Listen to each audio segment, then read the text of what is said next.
Assalamualaikum warahmatullahi ta'ala wabarakatuhu. Good day everyone. I'm Alnor Dimabang from BSc 2A. So, I'm the one to report the subtopic of plane motion of rigid bodies, energy and momentum methods, which is the systems of rigid bodies. On this video, we will going to discuss the formulation of a kinetic energy of a body and define the various ways of forces and couples of moments cause the rigid body have work involved. So, to solve problems involving system consisting of several rigid bodies, the principles of work and energy can be applied to each body. And we may also apply the principle of work and energy to the entire system. So, to solve the rigid body, we're going to apply the principle of work and energy, which is the initial kinetic energy plus summation of work is equal to final kinetic energy. So, the T sub 1 and T sub 2 is the arithmetic sum of all of the kinetic energies of all bodies forming the systems. And the summation of work is work of all forces acting on the various bodies, whether these forces are internal or external to the system as a whole.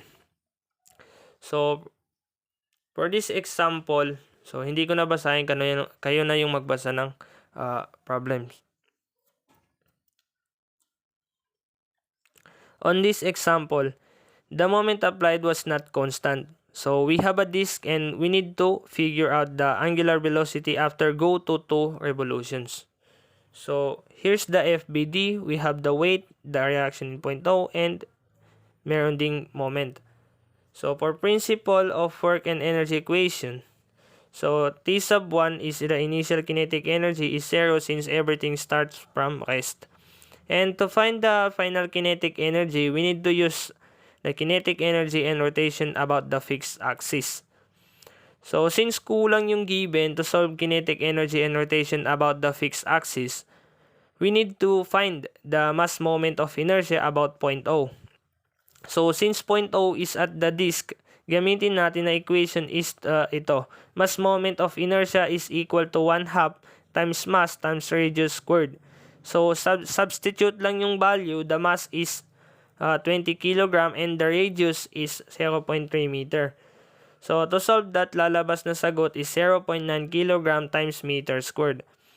Since nakuha na natin yung value ng mass moment of inertia, pwede na natin isolve yung final kinetic energy.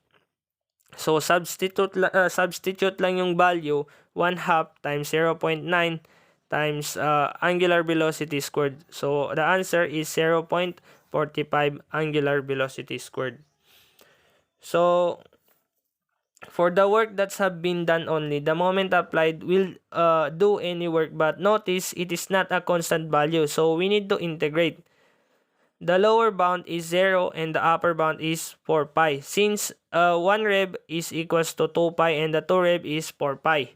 So, to solve that, ang lalabas na sagot is 208.18 joule.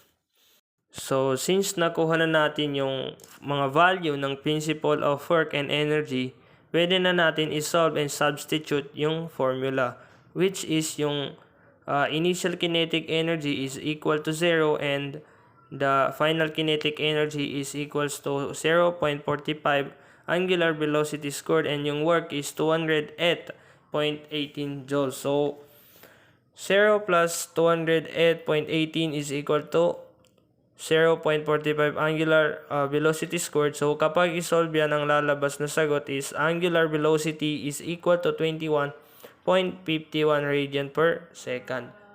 So, that would be all. Thank you.